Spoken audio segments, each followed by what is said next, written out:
que Kasavubu est resté chrétien jusqu'à la fin et il avait une très haute notion de sa mission pour le pays.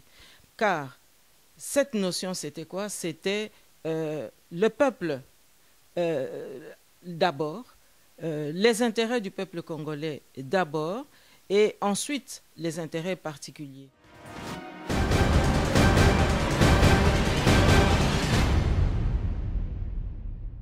Alors, maintenant, le président Joseph Kasavubu, sur son lit de mort, le message pour Mobutu était très simple. Que Mobutu n'hypothèque pas l'indépendance nationale que nous avons chèrement acquise. Sinon, il sera très très difficile de la récupérer.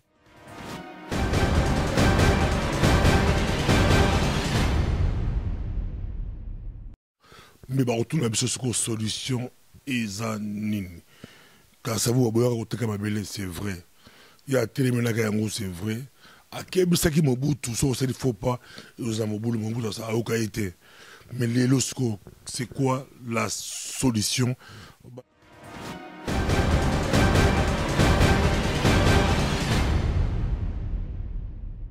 Ni makengo malgré yepe manda na esila yepe manda esila kutu kala mama kongo za compliqué bazo banda biso banda ko kengo pe manda esila je crois to ba manda esila kala pesa mais ago fanda olbini. Papa pasteur Boboko c'est que ça ngate parce que vraiment non yé kengo Ozo c'est que ça pensa. C'est la réalité, il y a Congo l'absolu.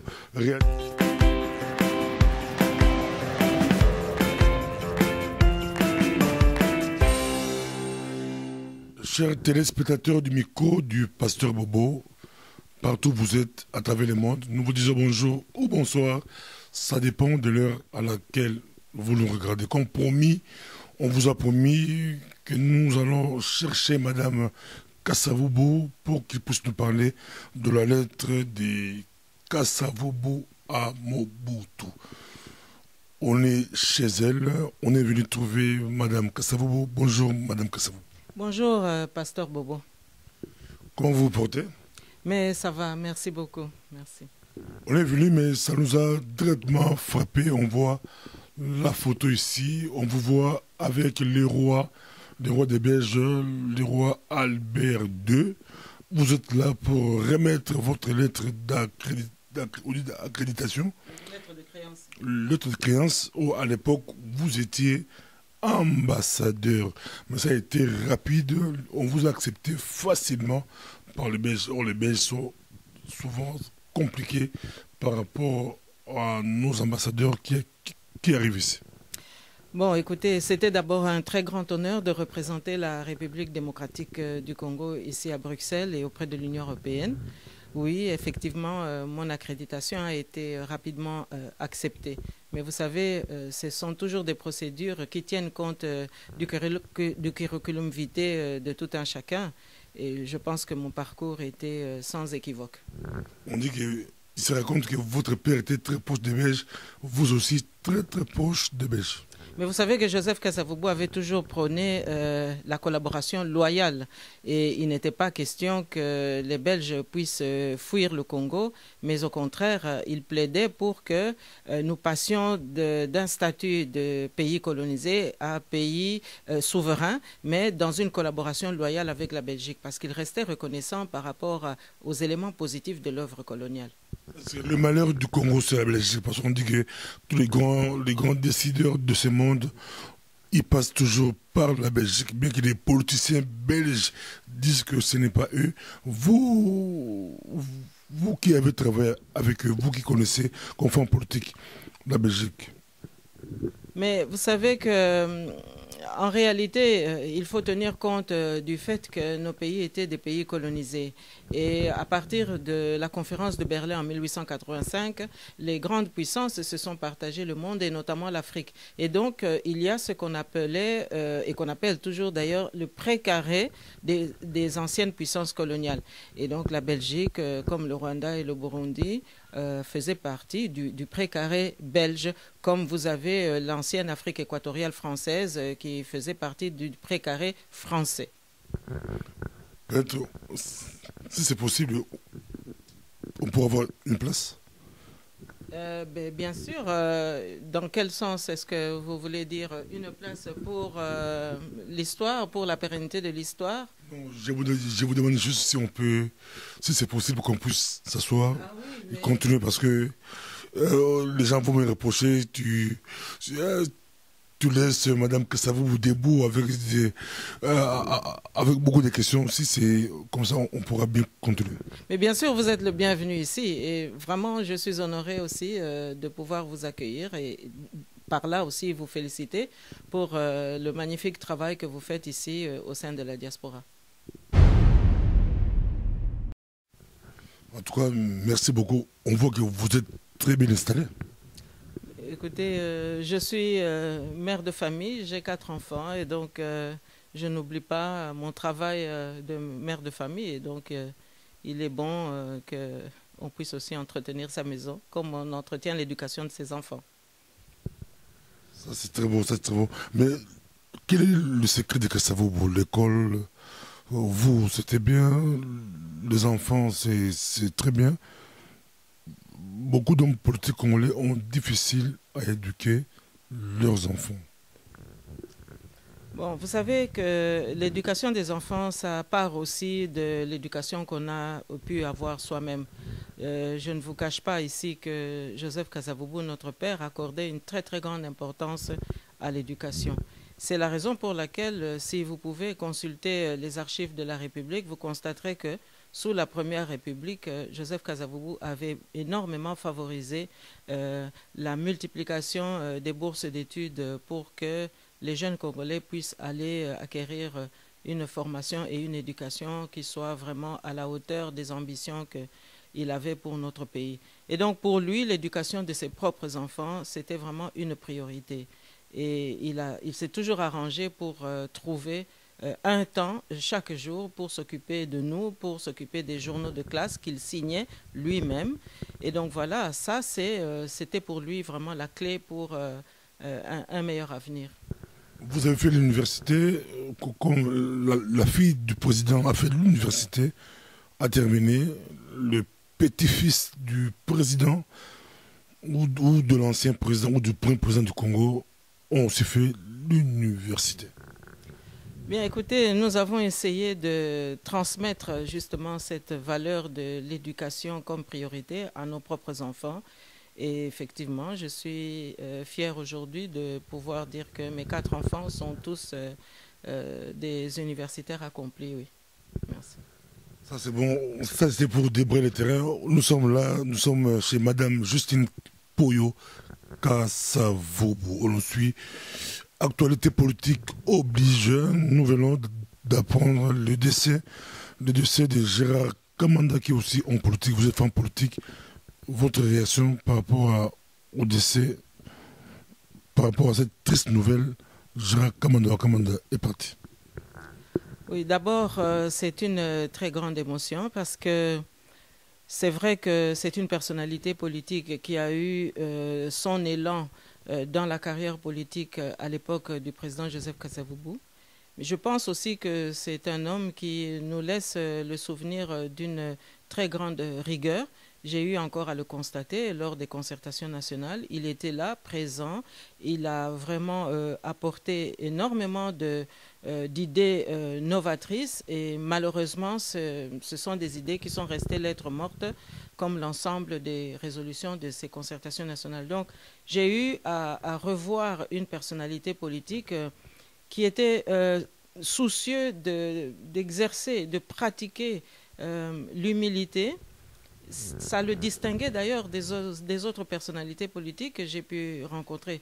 Donc je crois que la République démocratique du Congo aujourd'hui perd un grand homme, perd vraiment une personnalité de poids et un homme qui a su garder l'analyse exacte de notre pays. Et je suis persuadée que s'il avait pu avoir plus de latitude, nous aurions pu avoir une actualité qui serait certainement différente. Parce que j'ai vraiment vu que lors des concertations nationales, il avait à cœur de réparer les erreurs du moboutisme. Apparemment, à l'époque de Kasavubu, Gérard Kamanda était étudiant. il a été propulsé à l'époque de Mobutu. Mais vous savez que, en fait, s'il était étudiant justement à l'époque de Kasavubu, c'est parce qu'il a eu la chance d'acquérir ces enseignements et ces recommandations que Joseph Kasavubu avait données à notre jeunesse. Il n'a pas échappé à cette école-là. Et lorsque Mobutu arrive au pouvoir, il ne fait que récupérer, disons, la mise que Joseph Kasavubu avait pu vraiment mettre sur pied. C'est d'ailleurs pourquoi Mobutu s'est entouré pendant pratiquement tout son règne d'universitaires, parce qu'au départ, ce sont quand même les universitaires qui ont prêté le flanc à ce que Mobutu croyait comme étant la pérennité du pouvoir. Il pensait justement qu'il fallait des gens instruits pour diriger le pays. Mais la seule erreur, et je dirais même la grosse erreur de Mobutu, c'était justement de ne pas utiliser les universitaires et les intellectuels selon leurs compétences pour le bien du pays, mais c'était beaucoup plus de les corrompre pour anéantir toute cette science-là. C'est la raison pour laquelle aujourd'hui, vous constatez que ce sont surtout les intellectuels qui créent beaucoup de tort à notre pays et qui soutiennent l'insoutenable, qui défendent l'indéfendable. Pour passer l'étape, une dernière question. À l'époque, ils ont fait un grand débat télévisé, le débat qui est resté célèbre dans la mémoire des Congolais, débat de clarification, où il y avait Pinga Kaseda qui est déjà décédé, Gérard Kamanda qui vient de partir, il y avait aussi Maître Nimi Maïndika Ngimbi, peut-être il vous suit. À l'époque, vous étiez de quel côté par rapport à ce débat?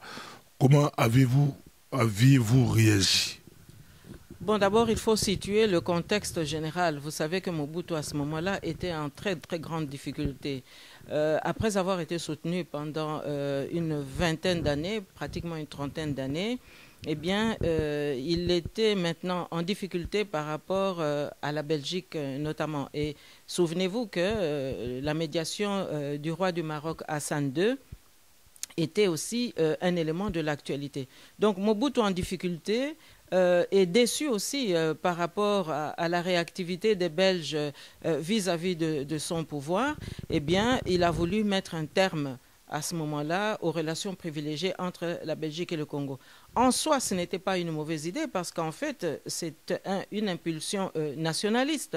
Mais le contexte dans lequel Mobutu a exercé ce droit de réponse, si j'ose ainsi m'exprimer, n'était peut-être pas bien indiqué, puisque vous voyez bien que de cette volonté de rompre les relations privilégiées, il n'en reste rien aujourd'hui.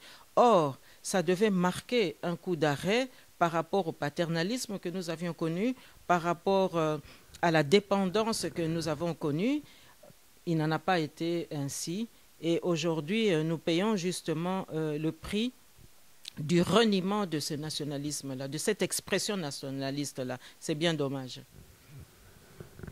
Donc, pourrons-nous demander par rapport à la lettre du président Kasavubu à Mobutu, ou le message de Kasavubu à Mobutu? Donc, nous pose la question, que vient faire le message de Kasavubu à Mobutu aujourd'hui? C'est 2016. Aujourd'hui, le message de Kasavubu à Mobutu pour cette génération. Bon, il faut tout d'abord se souvenir que le coup d'État était vraiment un choc violent.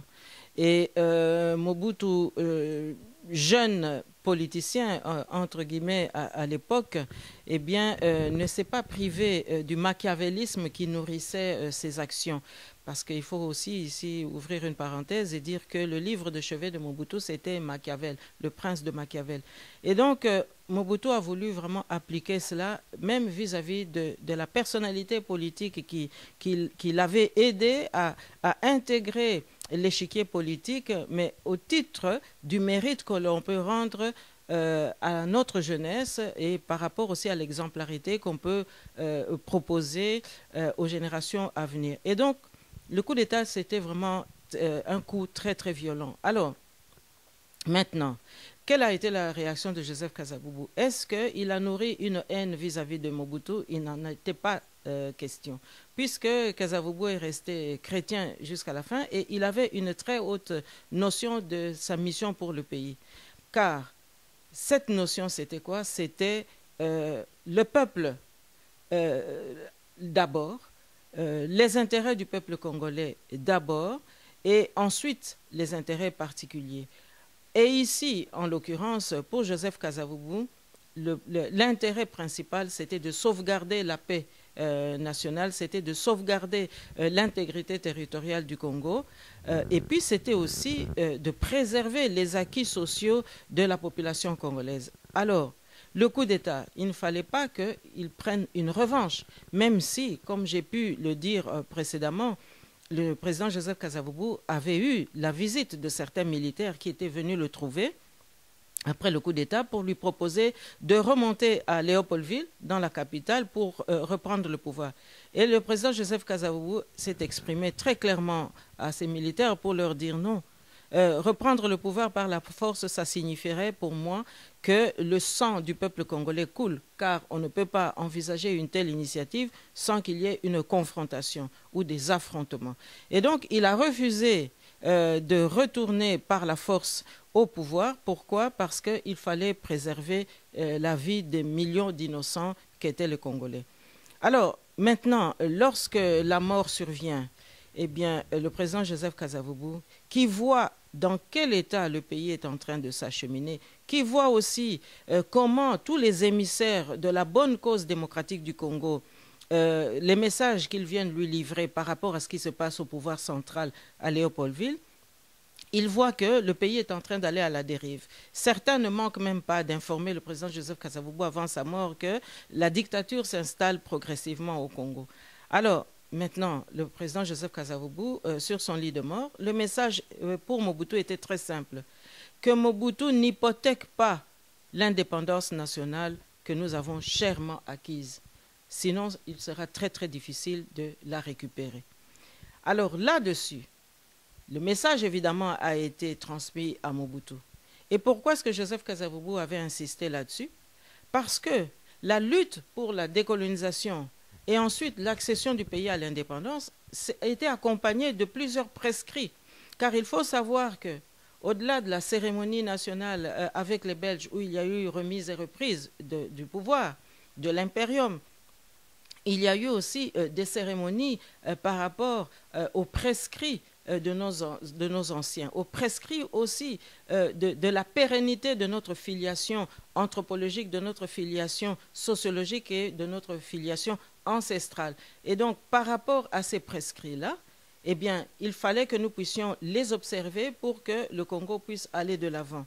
Et je ne vous cache pas ici que un des grands intervenants qui a joué un grand rôle dans cette cérémonie et dans ce rituel de la respectabilité par rapport à nos ancêtres et donc par rapport à la terre que nous occupons et que nous devons défendre, c'est l'abbé Fulbert Yulu qui lui-même était devenu président durant la même année. Comment Brazzaville? L'abbé Fulbert Yulu, oui, président de la République du Congo.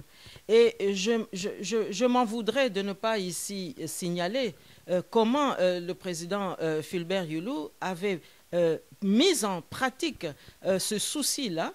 Eh bien, si vous regardez bien dans les archives des Nations Unies à l'Assemblée générale le 19 novembre 1960, si vous suivez l'intervention du président brazzavillois Fulbert Yulu par rapport à la situation de notre pays, par rapport à ce qui s'est passé au Congo-Kinshasa, vous allez constater que personne avant lui et après lui n'a défendu aussi bien le Congo-Kinshasa que l'abbé Fulbert Yulu.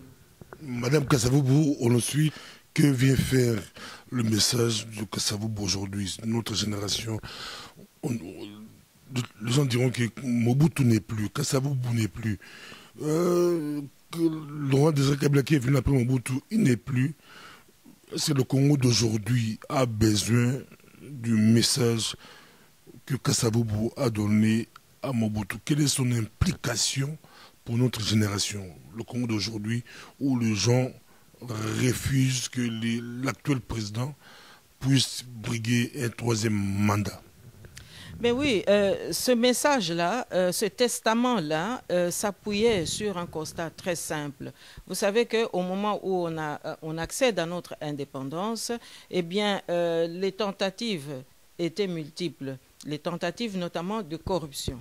Et Joseph Kasavubu lui-même a eu affaire aussi à ces tentatives de corruption.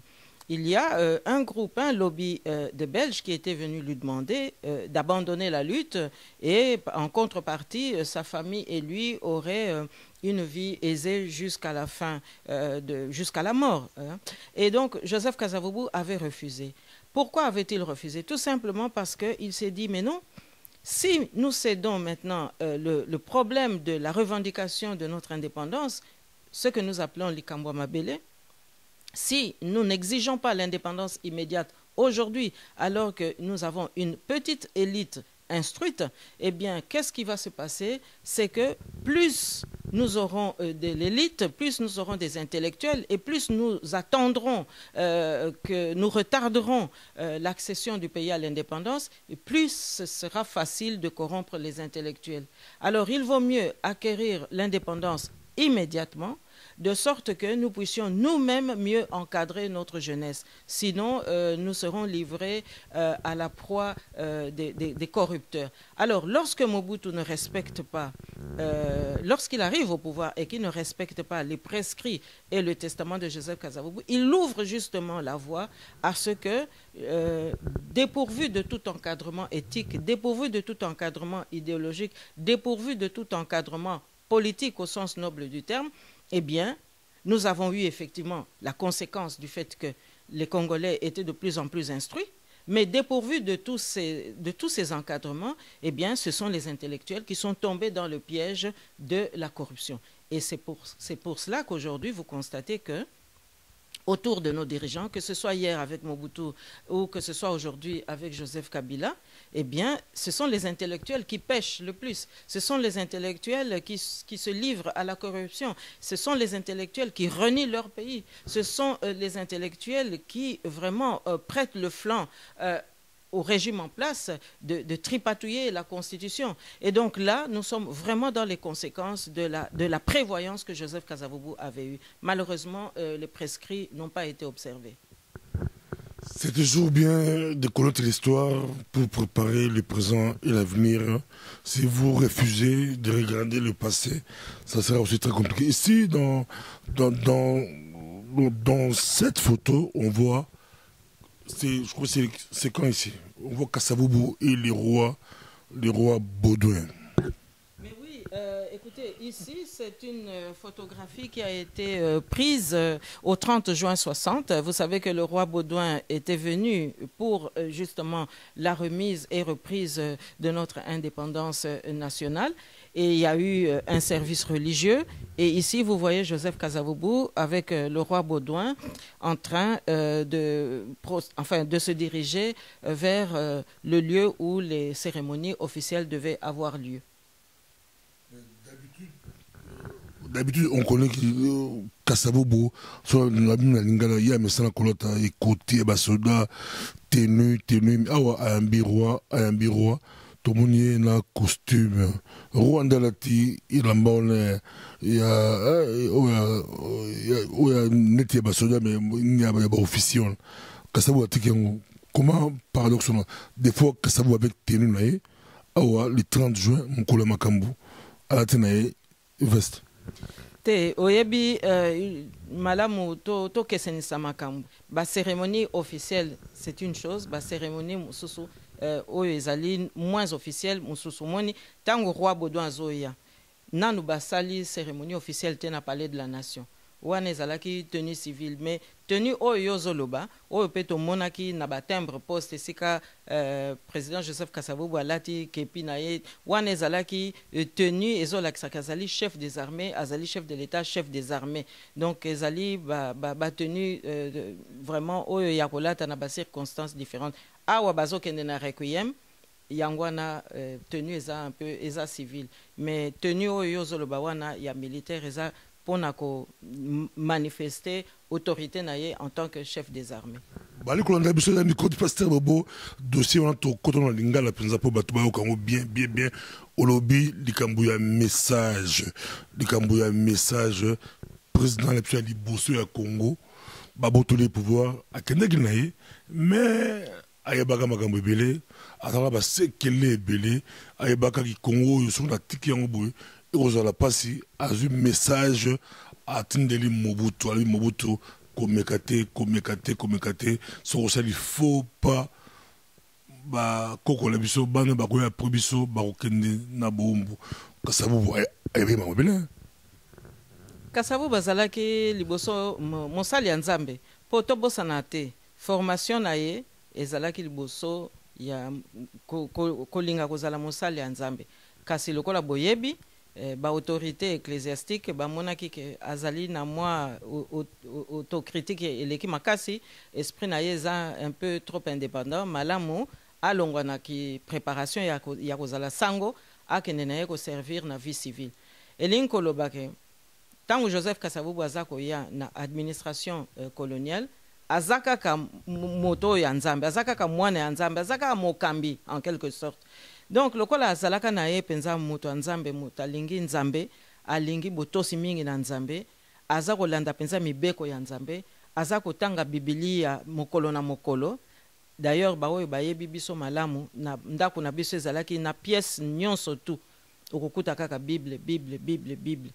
Alors botosi wana yango penza mutepesaki ye bolingo ya mboka po ayebaki ke biso nyonso awa toza baleki nzela biso nyonso awa tozali ba serviteur ya tata Nzambe tozali wana pona koluka bolamu ya peuple toza wana te pona kobotola bolamu ya peuple yango na makanisi wana elateli wana etindaki ye tango balongoli ye mokonzi vengeance ezalaki te amoni ke na ndenge aza na botosi ya Nzambe atiaki molimo na ye na kote ya Nzambe apesaki Nzambe matoi pote Nzambe akamba ye Nzambe aye kokamba ye bolingo wana ya mboka yango wana atindaki maloba na Mobutu alobi boy lokola nga nazalaki na ngai mosali po na peuple pe naza kolanda nzela ya Nzambe boyebisa Mobutu a hypothèque indépendance nationale te po tomonelaki yango pasi po soki a hypothèque indépendance c'est-à-dire soki a teki mboka wana bana na biso bakoko na biso bakoya komona pasi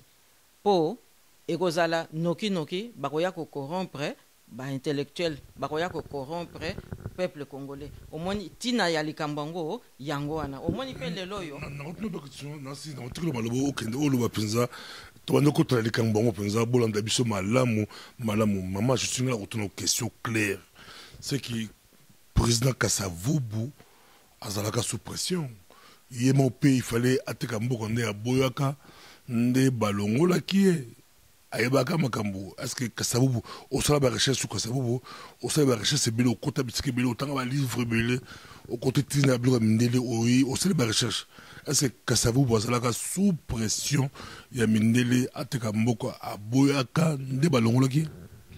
En tous les cas, ba proposaka mbongo ebele penza. Oyo bokoko kondimate. Ba proposaka papa Joseph Kasavubu, papa na biso mbongo ebele po atika kobunda po na Congo. Balobi na ye, Monsieur le Président, mbongo yango yo tika kobunda toko assurer avenir na yo na ya bana na yo na bakoko ya bana oyo toza komona lelo. Papa na biso amoni ke wana penza eza likambo moko akoki penza kondima yango te azongi na ndako ayebisi mama na biso alobi tala kobanga te nasi na pesi ye yano na ngai na boyi na nga kasi lokolo za mwasi na nga mama bana na nga voilà likambo ekomelinga abetele lisolo wana mama linga loba mais tant mususu pe ekoko zala kaka pe mwa malamu papa na biso ayebisi mama alobi te soki na ndimi kotika likambo ya mabele noki bakoya kobotola biso yango po malamu to bunda kaka po lobi Nzamba kopesa biso kaka mayele atako lona nguba atako lona ndunda tokoyeba kaka ko bunda tokoyeba kaka ko vivre kasi soki to tiki yango lelo lobi tokozonga na boumbu moni papa pasteur Bobo yango wana penza tina ya koboya corruption wana po président Joseph Kasavubu ayebaki ke soki andimi kaka corruption ekozala ezaleli oyo bakoya susu kozongisa mboka na biso na kati ya boumbu wana peuple congolais akotelema te alingaki tellement peuple yango wana na belelaka penza nalingaka toujours bakongolais bazala na makanisi wana ke Joseph Kasavubu azalaki mutu moko exceptionnel atiaki penza bolingo ya peuple na likolo ya makambo nyonso ata biso bana na ye il fallait kaka biso tozalande na elongo ya peuple congolais ezalaki nde biso nyonso to a privilégié ki bana na yete te nasala nanu boy pona bana nga alobaki te oyo bana na nga bakozwa ezali na sima ya oyo bozwi peuple congolais pe akozwa omoni yango na pe biso toza komona pe pasi po tolobaka pe ta mso vérité biso bana président Joseph Kasavubu na kanisi ba oyo baza penza na bonne conscience ba oyo penza baza penza na observation ya malamu batala kaka ndenge tozali toza pe konyokwama boza konyokwama mais voilà ça débat msusu finalement qui bat belé na basaki ba réaction par rapport à vidéo asuka tango senga qui peut basala eloko moko pour la président Kasavubu rien salamaki basala rapport le Lumumba basali pour Laurent Desire Kabila mais pour la Kasavubu rien salama bato msusu basilika ki babi comment bazo la passe na Congo bazo kufa ba passe ezali yo ozomona bino yo zo lelaga pour la président Kasavubu babi c'est égoïsme comment yo zo sala ka bino mais ozomona bato belete des millions de morts mais lokuta omoni papa pasteur Bobo Makambu na uto yebisa yo c'est le contraire na uto ko yebisa yo awa éducation ba pesi biso ya kolinga peuple ya kotia intérêt général na likolo ya intérêt particulier soki nga naza koloba langage oyo ya lelo eza mpona kolakisa bosolo ke président Joseph Kasavubu atiaki intérêt ya peuple congolais na liboso yango te toza komona na ba leader ya lelo donc tokoki pe te koya awa toloba o non tolandela boye otunaki nga mutuna papa pasteur Bobo po na mosala na yo ya journaliste otunaki nga mutuna napesaki yo réponse ke non date mpona président Joseph Kasavubu eza te kasi natindaki pe yo te papa pasteur Bobo okende olandela ba autorité po otungisa bango biso toyebi ke na ndenge toti elikia na nzambe toyebi ke mokolo ezali histoire ya mboka ekozonga kaka na nzela nango yango wana nalobaki boye mpona éducation ya bana na biso to belela penza ke ba historien na biso to zongisela bango place ndenge na lelelaki mpona ba artiste na biso to zongisela bango place ba droit na bango ezala défendu ndenge pe na kanisi ba historien na biso esengeli lobi pe to pesa bango penza nzela po bakokosala mosala na bango po lelo bakongole mingi bamonaka tina ya ba historien te nzoka nde baza penza na tina ya makasi ekosenga pe to pesa bango ba moyen po basala ba recherche na bango po bakoka kozongisela biso lisolo ya mboka na biso bana na biso lobi ntango bakokende kelasi bayeba epai wapi towuta epuis bayeba epai wapi tozokende c'est un peu une bonne biso na madame Justine Peu Kasavubu toza pe kolobela histoire la histoire ya Congo baza ba témoin minene aza mwana ya président liboso tango sur le bakazala mwana mukimba aza mwana ya président liboso afin dans la palais présidentiel afin dans la palais présidentielle. Peut-être à l'époque, il a mongalima, il a évité. Na tango ya première république, résidence ya chef de l'État, ezalaki na Monstanlé, bazako bengango Monstanlé. Après yaki kokoma mongalema tango Mobutu aye kozwa bokonzi, a bongoli bakombo mingi ekomi mongalema. Kasi biso tokoli nde na Monstanlé. Au fond de la quantité. Résidence à quantité Mobutu c'est ailleurs, mais bien côté bureau Mobutu alaki na mongalema. Dans le pont à Mouné, c'est Lyon, enfin dans la côté Chanik, résidence ya premier chef de l'État ezalaki ancienne résidence ya gouverneur de province oyo ya Léopoldville yomoko bino moko boye biango effectivement le pango ya munene wana oyo etalana na fleuve ozomona Brazza na ngambo te na Kanchachi président Joseph Kasavubu a séjourné na Kanchachi kaka tango basali coup d'état Mobutu akangi nanu ye asimbi ye na résidence surveillée pendant 10 jours hein ati bango na ndako moko pezaki bosoto ba toilette ezo salate po alingaki a vérifier soki Kasavubu ayiba mbongo à l'état soki abomba mbongo à l'état donc la seule façon ya ko contrôler que anzinga nzinga te pona komeka ko bomba ba trace à gauche à droite ba kangaki papa na biso ba relégaka ye na Kanchachi pendant une dizaine de jours pour permettre Mobutu à vérifier ce qui papa Kasavubu a yiba mbongo te. Donc la seule fois où Joseph Kasavubu a lala na Kanchachi ezalaki na résidence surveillée wana. Histoire ezali to makasi to mona na ba Afrique du Sud ba kuntakite bango bateka mabele pa mindele to moni ba Kasavubu parce ba mona makambo yo ba Lumumba ba telemele yango ba mona pesa ba na moto a ko bamonaka makambo mais na kala histoire ya Congo tomoli Laurent Désiré Kabila toyebi te historien expliquer biso Mobutu akila histoire ayi mutu ya dépense azali kosaka na mbongo ya Congo mais Kabila yaya asigna document mbangu aloba azali stratège ya tekaka mabele basengi mabele bozwa tango la kozwa bokonzi na ko récupérer yazaki basengi mabele bapesiti basini ba akoro ya lemera mitosa na yo peza awa Kabila yaye Kabila oya mona ye to ebite so ye mutateki mabele to ya kuti mabele c'était kama ndenge na ki mibeko ezali Mobutu nde mutabuka ki mibeko ye nde mutabongola ki nzela oyo ya bomengo ya peuple congolais ya liboso boyebi malamu abukaki na ndenge ya éducation civique ba parti politique nyonso to akangaki bango omoni ayepe ko sala ba pendu ya Pentecôte pona ko kotisa penza bobangi na kati ya peuple congolais aye ko boma ba papa bamba wana ba anani bino moko boyebi makambango oya le pendu de la Pentecôte aye ko kotisa après parti unique donc escalade kaka ya kubuka mibeko pona kozongisa peuple congolais na boumbu bon sikoyo na modèle ya Kabila toko kolobake oui ateki a signé ba contrat kasi na ndenge ya na modèle ya Mobutu e bandaki pe makambango mais toko kolobake ezalaki na mwa elongi mususu pamba te ye moko aye komona pona ko contrôler ba paternalisme wana ya ba belge potang mususu ye amizolaki mayele ta mususu azosakana na ba belge soki bosalinga foin awa na ke kuna na ba français na moi je wana yaki kopesa ye nzela ke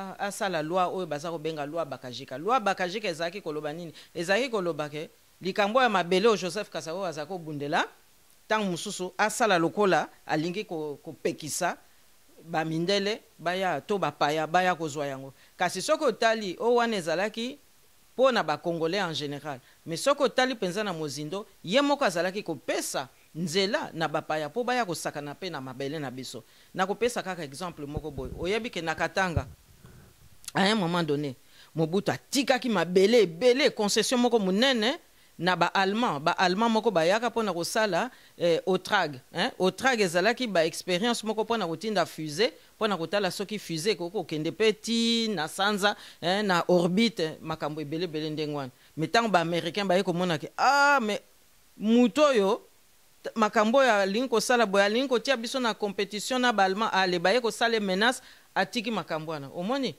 elingi koloba nini elingi koloba ke na ndenge ya maquillage azosala lokola aza nationaliste mais na ndenge ya mozindo aza ne kosakana na ba occidentaux tantôt apesi ba oyo mabele basala oyo balingi tantôt apesi ba mususu moni donc yango wana ozomona mboka na biso lelo ezaka kokenda mozindo po Kabila yende kokuta nzungu oyo Mobutu asi alambelaki asukoli na ye pe yango te akoti pe kaka oyo aye biloko na kati omoni balandi président lobi loi bakajika yalaki mabele likama mabele zé ba congolais wala Mobutu akumaki yango mais Kabila père ya kumbeli biso lemera balobi mabele na sous-sol de mabele na ozala se mabele wala Kabila père ya lobi za maboko ya AFDL umontiki bango bakene musika Papa Pasteur Bobo soki moto nyonso to oyo aza na mwa bwanya oyo aza na mwa mayele aza pe na susi ya mboka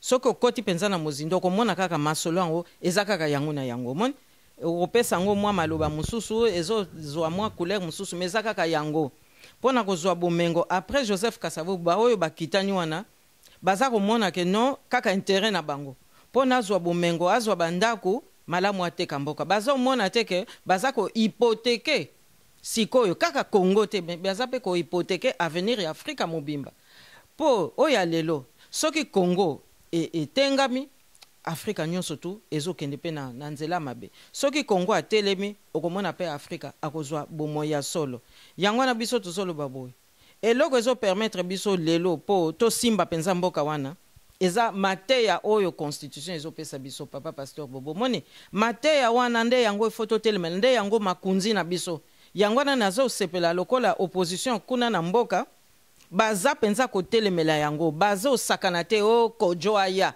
o madame Zuma aya te tokoki komitika basakana na biso boye te po ba Kojo wana na bazuma wana to yokaka bango te tango bazoboma ba mama na biso na batata na biso na bana na biso na est sikoyo kala mingi te papa pasteur Bobo ba uti oboma bato ba image yeli biso ya somo papa okansoza na bato abattoir Anderlecht kutu calme mais okomona pensa ke non mutu aza su mutu te balobaki nini bango ba Kojo wana na banzuma wana balobaki nini. Donc tokoki komitika boye te baya kosakana na biso kaka pona kopesa pouvoir en place lisusu nzela po atikala amivanda abata malisusu te wana ekosala malisusu te papa pasteur Bobo. D'ailleurs omoni ba témoignage pe ezo ya mwa mingi nzambe azoloba Congo eza sikoyo penza ndenge na yebisaki yo volcan ya vérité eza en éruption yangwana oya lelo tomikosa te et puis totika te bozobe ezongela biso to simba penza makunzi wana constitution kaka yango pe to kolandela yango l'air Kabila kokende to kolandela yango constitution lobi nini pose à la chef de l'état esengeli boye to kolanda pe yango papa pasteur Bobo ba kolanda biso to kokota ba point belé to ngoli oso anticiper au simbi déjà mais question moko capital alike au lobby likambo lettre mbuto ya très capital au lobby yango kitoko mais ba retourna biso sur solution ezanini. Car ça vous c'est vrai. Il y a tellement de c'est vrai. À quel point qui Mobutu, il ne faut pas, Mobutu, ça a été. Mais les losco, c'est quoi la solution? Surtout dans la diaspora, Azulando est belé, la paix à Congo, Balikolanda, la Kinshasa, Bazulanda, Bissomingi, comment m'abelé la Bisso, tout ça la ligne, l'élo.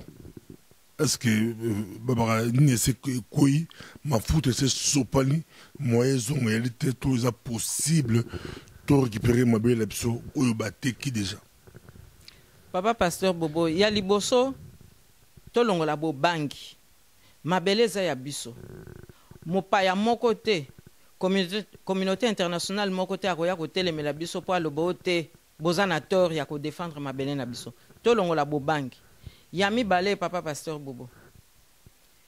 Congolais ayebake eza mboka na ye. Oyaza Congolais te ayebake eza mabele na ye te. Donc bapaya bazonga na mboka na bango. Malamu peuple congolais oyo biso tozali to exercer pression pote bandeko na biso oyo baza penza ba Congolais ya solo ba changer comportement na bango. Toyebisa bango ke état de droit oyo bango bazo boya kokotisa na mboka na biso tolinga te état de droit wana ekoya po leloyo tozali exposé kaka na misère te tozali exposé kaka na ba massacre wana te tozali na kati ya configuration moko internationale oyo géopolitique ezosenga ke lutte oyo ba européen baza nango contre terrorisme etali pe biso papa pasteur Bobo na kombo ya lutte wana bamboka oyo bazana ba moyen belé ba grande puissance wana bakoya kotia dusu na mboka na biso pote batala est-ce que tozo tika kokotisa ba terroriste ou bien tozo tika état de droit eya bakolinga état de droit eya po yango nde muteko kimisa terrorisme soki état de droit ekoti bandeko na biso baza kolinga kaka kosimba anti droit baye bakaka ke bakombo na bango ba Human Rights Watch baza deja na yango ba oyo nyonso tu bazo sala kaka bozo ba wana ya kolandela kaka pouvoir en place na ndenge ya nzela mabe ko cautionner ba tuerie ko cautionner manque ya respect ya droit de l'homme ba kombo na bango papa pasteur Bobo ese koti kuna na ba liste ezala na droit de l'homme kuna na Genève ezala kuna na ba association ba ONG wana nyonso tu baza kaka kosala musala ya humanitaire te baza pe kosala musala ya répertoire pona koyeba banani oyo lobby bakokende kofunda pote bazala sûr que lutte wana oyo communauté internationale aza ko livrer contre terrorisme et koya te kozala polluer parce que pas na biso tokotika impunité et continuer donc bandeko na biso bayeba bien que makambo impunité chapitre impunité ezaka ya kosila omoni yango wana nga nazoloba boye bapaya bazonga na mboka na bango biso ba congolais to tikala entre biso dialogue oyo ba mususu bazoloba ezate na Kabila tangu changement ekokota na sima na wana nde tokoya kosala dialogue biso moko ba congolais toyeba ndenge nini tokozongisa mboka na biso na nzela papa pasteur Bobo mais na question ngoyo lobby malga kitoko comme ça bazolanda biso partout bazali madame Kassavou tala bon la mise penza et ça bango vérité yo ou le balo vérité depuis na ba média ba RTV faut le cas ba média mindele partout de kaka même la gouvernement Kabila ozaki matata ministre de la fonction publique. Si l'élection présidentielle n'est pas organisée dans le délai constitutionnel, car techniquement, Babi, impossible, le 19 décembre, il est qui bah, c'est l'élection pour la faute à Kabila, Babi technique, faute à Kabila, faute à l'opposition, faute à mémoire, bah, c'est l'élection égalité. Que va-t-il se passer? Que préconisez-vous? Vous préconisez Nini Talabaron Pouzal, la vérité. Mais papa pasteur Bobo, Naruto Lobawa, constitution nabiso, ezali mokambi munene, constitution wana tokotosa yango. Baloba ke ba élection ezate pona ba raison technique. Na yebite eloko nini wana bazolinga lisusu kokotisa na kati ya kpokoso mususu oyo balingi lisusu kobotela biso.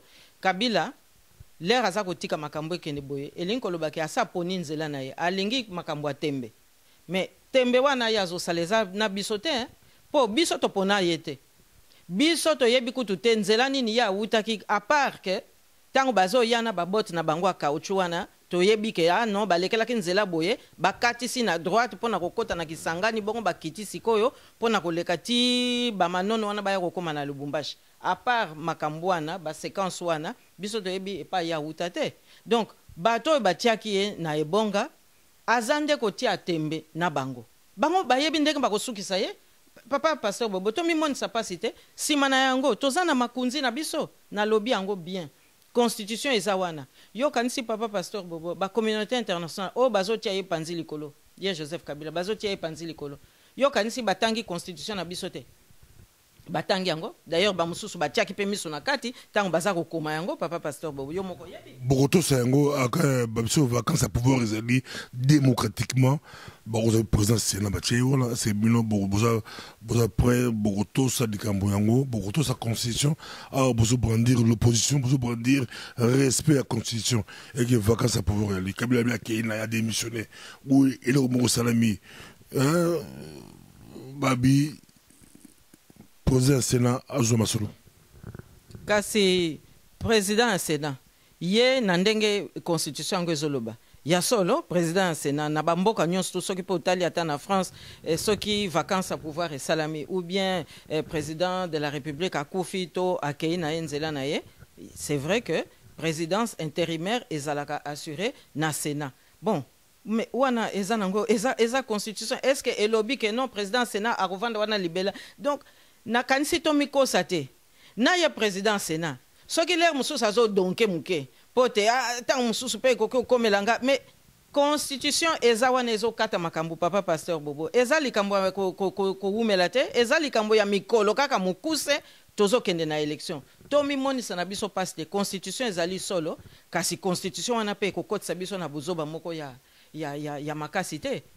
Boni makengo malgré pe mandat na esila yepe mandé esila kutu kala mama kongo za compliqué bazo landa biso banda ko kengo pe mandat esila je crois to ba mandé esila kala pesa mais ago fanda olbini papa pasteur Bobo ko seksanga te parce que vraiment non ye kengo ozo seksanga penza te ça va réalité ya Congo la réalité Congo démocratique il m'a dit si là déjà bon ba glisser kala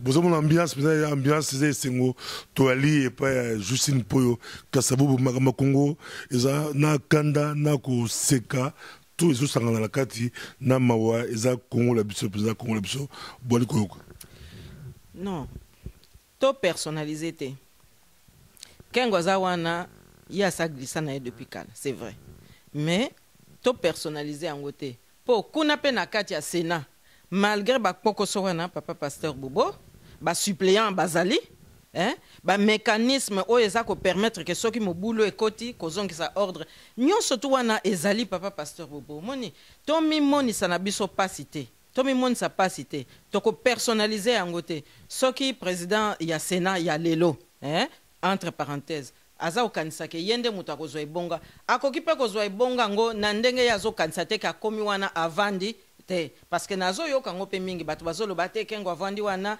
aza kozela kaka po babungisela ye po ye azalaka ne kaka ndenge wana o te ye azalaka kaka azozela soki circonstance komi akota. Mais ambi kosa aza komi kosa parce que et kozala nango pe ndenge wana te papa pasteur Bobo omoni.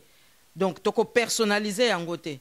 Toko tindika kaka pouvoir oyo eza wana sikoyo lelo, akokosa biso te ke o non techniquement ekoki kosalama te po ozomona bazolanda ye kaka na mikolo ekoya papa pasteur Bobo akozwa penza moto moko ya makasi oyo ekotindika ye penza to mikosa te to banga pe te tokozwa ba élection papa pasteur Bobo ekosalama mutu moko te oyo ase ayiba to oyo ase aglissa aya lisusu kokotisa biso na glissement te. D'ailleurs ye moko président kengo na ndenge tomonaka na ndenge tomonaka nakanisi ye moko pe akoki kozala na mwa sagesse soki ezangaki l'air mosusu akoki korécupérer mwa sagesse mwa moke po acomprendre kaka ke ata ye moko na ndenge aza wana il faut kaka azala pe mal à l'aise ekoki kosalama pe ndenge wana te papa pasteur Bobo ozomona Vous s'élève pour la transition, au Rolobalé, les transitions, il y a le dialogue sans Kabila, il y a la transition, ma solo la transition. Transition, on va pas sa primature, pas UDPS, on va pas sa primature, pas dynamique opposition, on va pas sa primature, pas bino, front anti-dialogue, bino boyi en opposant, anti-dialogue avec Kabila, je précise pour Obi, dialogue sans Kabila, transition.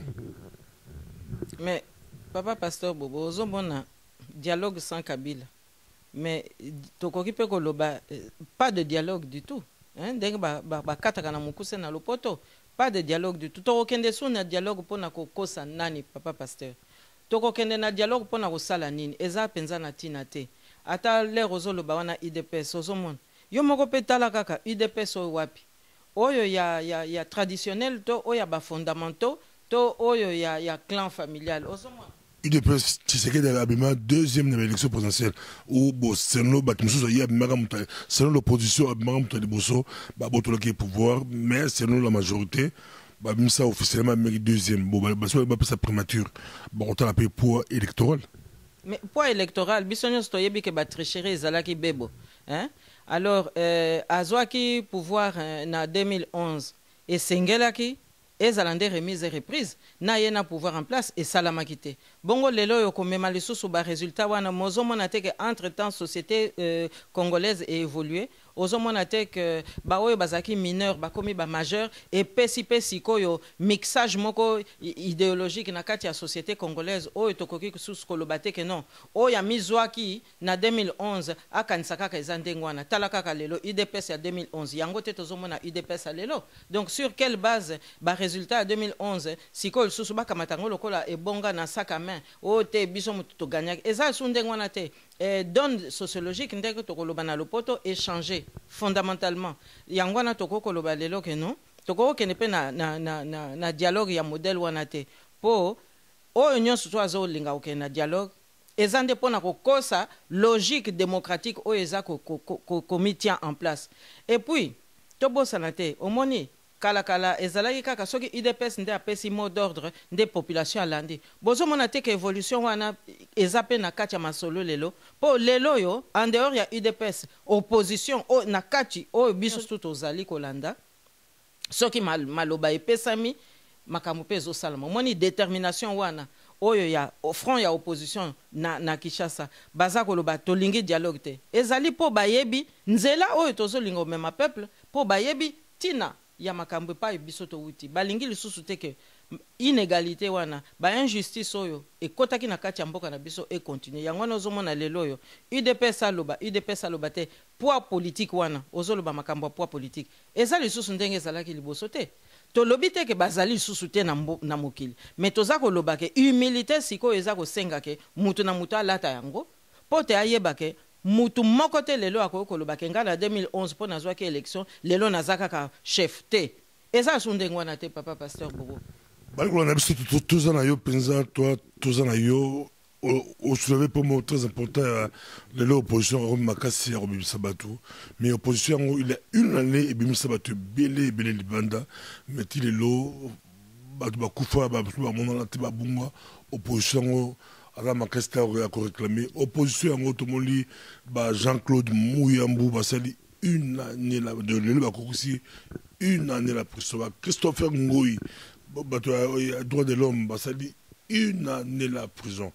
Comme Sabatou Libanda, oui, mais qu'on défendre l'opposition, on a écouté dans l'équipe. Ozomona toza na mboka na biso répression ezali nanu. Yango na biso tozoloba Joseph Kabila kamataka bisaka na ye akende na ye. Pote o nyonso tozomona répression wana kokangaka bato tina nini. Kaka po baza ba congolais baza ko belela pona mabele na bango yango na biso tozoloba boy. O wana nyonso to ekoko sala mandengo wana te. Ya lelo yo biso tozoloba ke opposition azali na makasi. Kasi to bosana te epai wapi to wuti. To bosana te makambu nini oyo biso to lingi pona mboka na biso et puis ndenge nini toza ko komema mboka na biso pamba te ozomona oyo ya koloba ke ba prisonnier politique wana. Makambu droit de l'homme yango wana te. Makambu droit de l'homme yango wana penza likambo penza oyo biso ifoto telemela oyo biso ifoto landa po droit de l'homme wana yango muteko permettre population congolaise akoka lisusu ko vivre na bomoya solo na kati ya mboka na biso. Elingi pe koloba nini? Elingi koloba ke régime Joseph Kabila eza wana pona ko liquider ba congolais. Tolobaka ngo kala wana ke population congolaise ndenge tozomona na est ezali tentative ya Rwanda pona ko dépeupler congolité et puis ko kotisa rwandophonie. Joseph Kabila aza sous-traitant ya politique wana. Yangwana ba oyo nyonso to bazobimisa mitu. Il faut akata bango mitu. Omoni papa pasteur Bobo.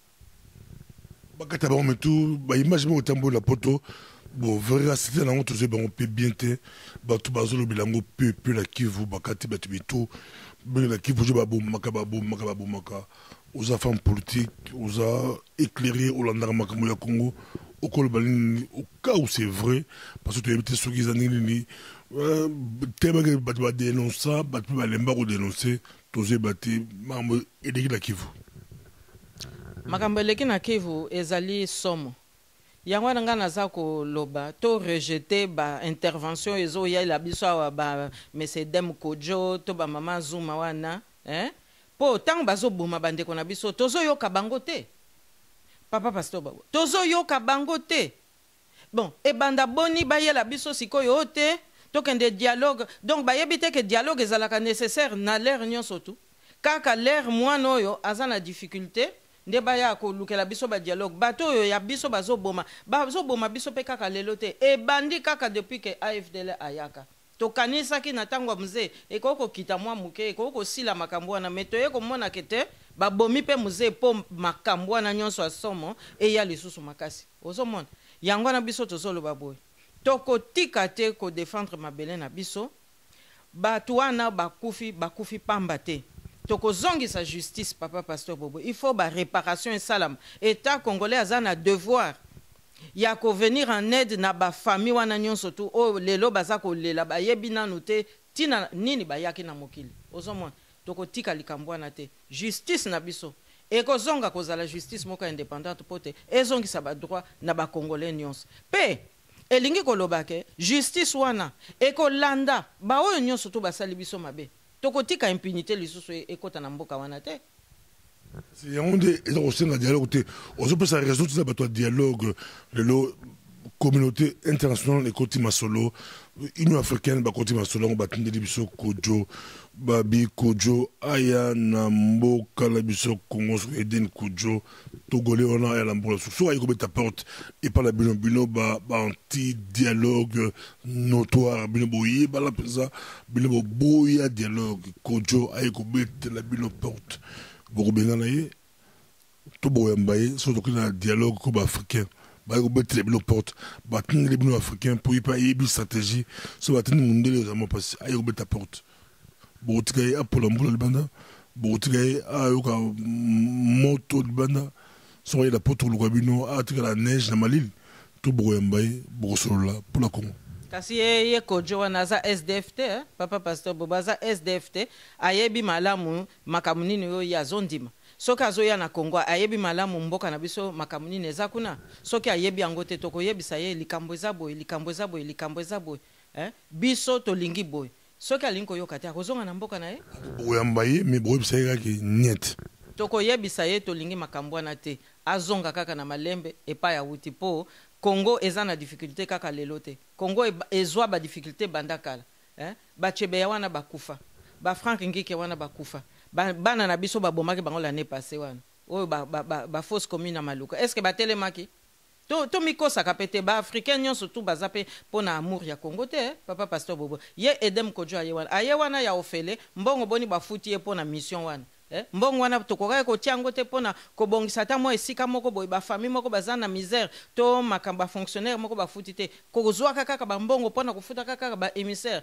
mokolo okune zalaki banyase mokolo kala ezalaka pe wade kala lisusu kaka ba soki ba jinit et puis papa pasteur Bobo tokosuka wapi et le bata ba maître Kamanda Gérard Kamanda ba Koufi ba balobara déjà à l'époque de 88 tombé à Belgique balobara que un franc au Belgique a pris Congo et rapporte à 4 na Belgique quand les maman Justine Alobi bozo sepela Eden Kojo aza aye ba Jeanette baye mais mbongo la na ko futa yango mbongo les ba contribuable ba congolais ils ba mbongo la biso nde ezali kobima tokobi 2016 mbulu ya makambu osukisala 2016 maintenant tino likamoko sur bala Congo bazolela mola moko ya Mosi Moyembi akufi yo olobelaki bayembi kala te batubele basepeleki na yo tamusu ye pe Marie Misambo poto tankombola ye pete ye pe landaki yo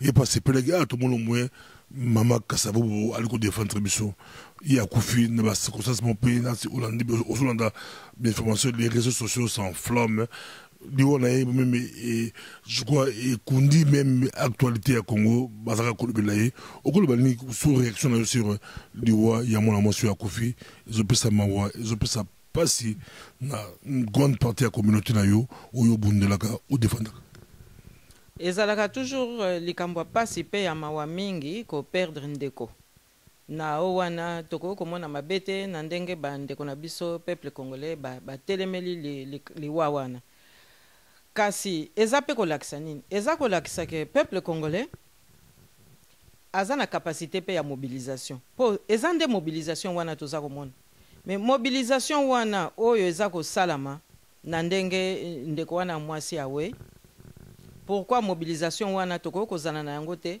pona kotelemela pe makambo mboka biso nyonso na mbala moko po ezosenga mateya te ezosenga mot d'ordre te batu nyonso na mbala moko bango nyonso tu batelemi po likambo yango ezosala bango pasi kasi toza na pasi lisusu mosusu oyo penza ezali mikolo na mikolo eza penza koswa biso peuple congolais combien de morts chaque jour normalement toza batu tolelaka mikolo na mikolo combien de morts chaque jour alors elingi kolobake peuple congolais azalaka na miso ya kolamuka na kote moko te peuple congolais tozalaka na ndenge ya kozala na makanisi ya mokolo na mokolo pote liwa wana ezala na tina toyeba pe ewuti wapi tokokoloba te ke ba empoisonné ye to nini mais tokoki pe koboya te ke ekoki pe kozala ndenge wana papa pasteur Bobo moni mais alors soki lelo yo hypothèse ya empoisonnement tokoki pe kondima yango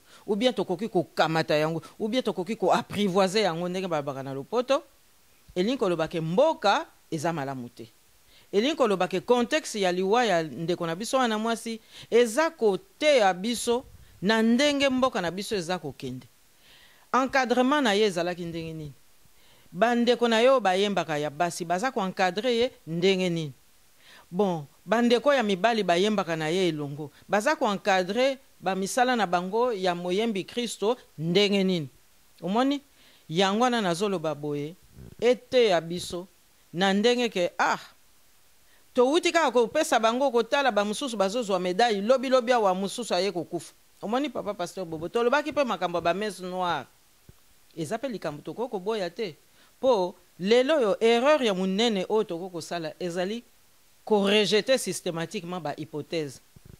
Lelo na likambo nyonso to ezokoma na peuple congolais. Hypothèse nyonso tuto yamba yango. Po te koki kopesa biso pe fungola pona to yeba makambo nini penza eza na mboka na biso. Yango wana nga nazoloba boye. Soki to silisi kolela ndeko na biso. Lobi tango matanga ekosila to yeba pe kotelemela ba revendication ya peuple congolais. To koki te to zelaka kaka boye to subir. Ah, toza kaka lobi ndeko akufi, lobi kuna ndeko akufi. Tosi to lobaka pe yango matanga na matanga esilaka te.